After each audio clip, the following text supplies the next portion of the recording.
Welcome to Mary's Apple Tree. So today we're going to be reading DMT, the Spirit Molecule, a doctor's revolutionary research into the biology of near-death and mystical experiences by Rick Strassman, MD. We're going to go ahead and skip the acknowledgments, the introduction, and go ahead and go to the prologue. We're going to make this a little bit bigger. And the reason why we're skipping it is so that we can keep the videos as condensed as possible. One morning in December 1990, I gave both Philip and Nils an injection of a large dose of intravenous DMT. These two men were the first people in the study to receive DMT, and they were helping me to determine the best dose and manner of injecting it. They were our human guinea pigs. 2 weeks earlier, I had given the very first dose of DMT to Philip.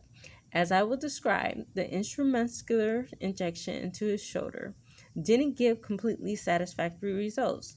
We then switched to the intravenous route, and Nils received the drug that way for the first time a week later. Neil's reaction indicated that the dose we gave him was too low. So today, Philip and Nils were going to receive substantially higher doses of intravenous DMT. It was hard to believe we really were giving DMT to human volunteers. A 2-year process of obtaining permission and funding, which I felt would never end, was finally over. Attaining the goal never seemed as likely as a continual struggle to do so. Philip and Nils both had previous experience with DMT, and I was glad they did. After about a year before starting our study, they had attended a ceremony in which a Peruvian folk healer gave all participants ayahuasca, the legendary DMT containing tea. The two men were enthusiastic about this orally active form of DMT and were eager to smoke pure DMT the next day when a member of a workshop made it available. They wanted to feel its effects in a much more immediate and intense manner than the tea form allowed. Phillips and Nils' experiences smoking DMT were typical: a startling, rapid onset of effects, a kaleidoscope of display of visual hallucinations, and a separation of consciousness from the physical body. And most curiously, there was a feeling of the other somewhere within the hallucinatory world to which this remarkable psychedelic allowed them to entrance. Their prior experience with DMT was a very important aspect of bringing them in as the first volunteers. Philip and Nils were familiar with the effects of DMT. Even more crucial, they were familiar with the effects of smoking the drug, which would help them gauge the adequacy of the two different administration methods I was considering: intramuscular, IM, or intravenous, IV, in reproducing the full effects of the smoking route, since recreational users of DMT usually smoke it. I wanted to approximate as closely as possible the effects as they occur when taken in this manner. On the day Philip received the first dose of DMT by the intramuscular route, I already was thinking ahead. Perhaps the IM method might be too slow and mild compared to smoking the drug, which I read about IM DMT suggested it took up to a minute to start working, substantially longer than when it was smoked. However, since all but one of the previously published human research papers on DMT reported giving it intramuscularly, I was obliged to begin this way. This older literature suggested that the dose I was to give Philip, 1 milligram per kilogram mg/kg, about 75 mg, probably would have been moderately high dose. Philip was 45 years old when he began participating in our research. Bespectacled, bearded, and medium height and build. He was internationally known clinical psychologist, psychotherapist, and workshop leader. He was soft-spoken but direct, and he elicited great affection from his friends and clients. At the time, Philip was beginning a divorce that would become especially long and difficult. His life had been marked by many deep changes, losses, and gains, and he seemed to take the good and the bad with the same equanimity.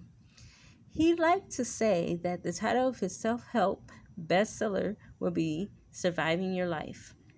At least 5 years had passed since I gave an IM injection of anything to anyone, and I was nervous about administering the first dose of DMT this way.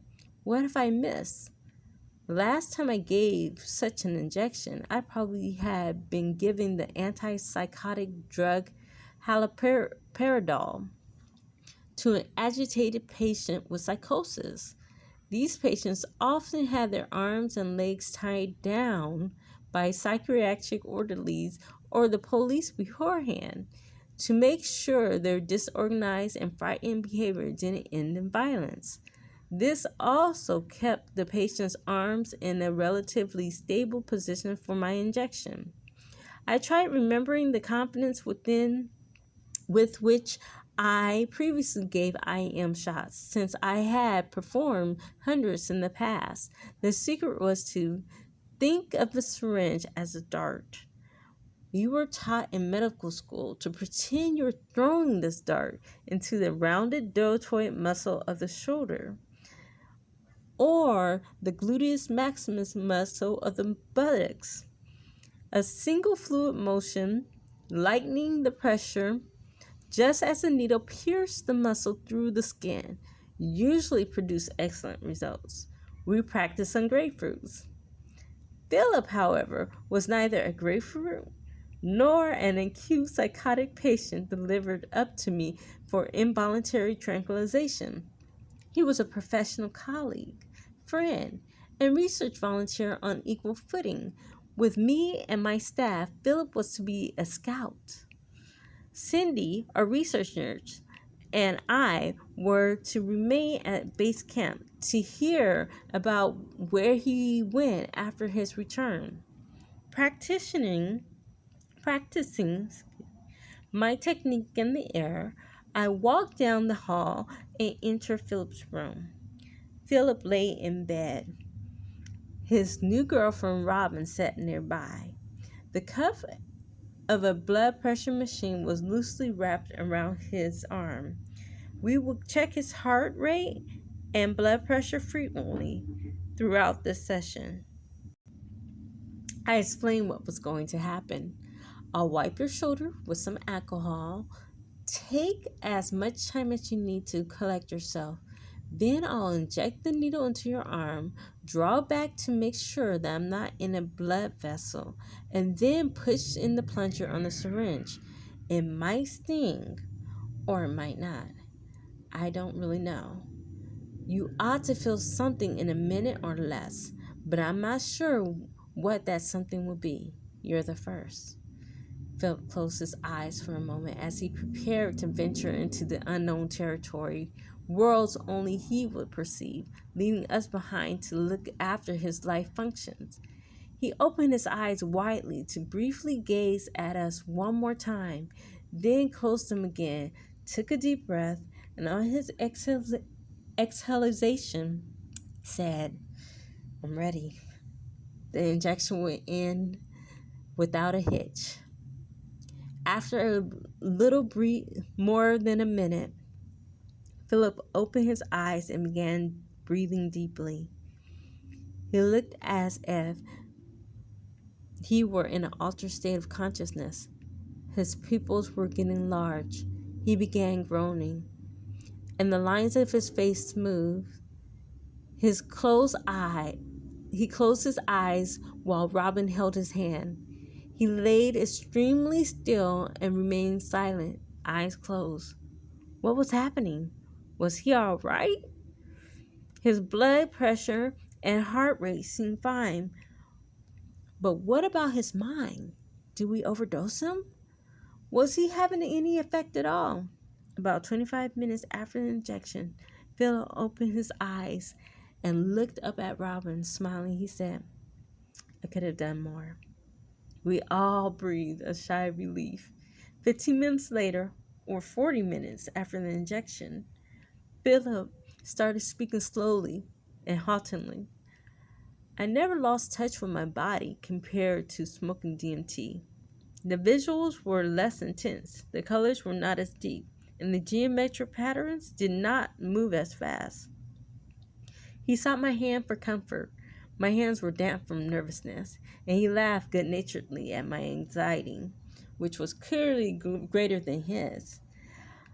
Upon arising to go to the bathroom, Philip was shaky. He drank some grape juice, ate a little container of yogurt, and filled out the rating scale.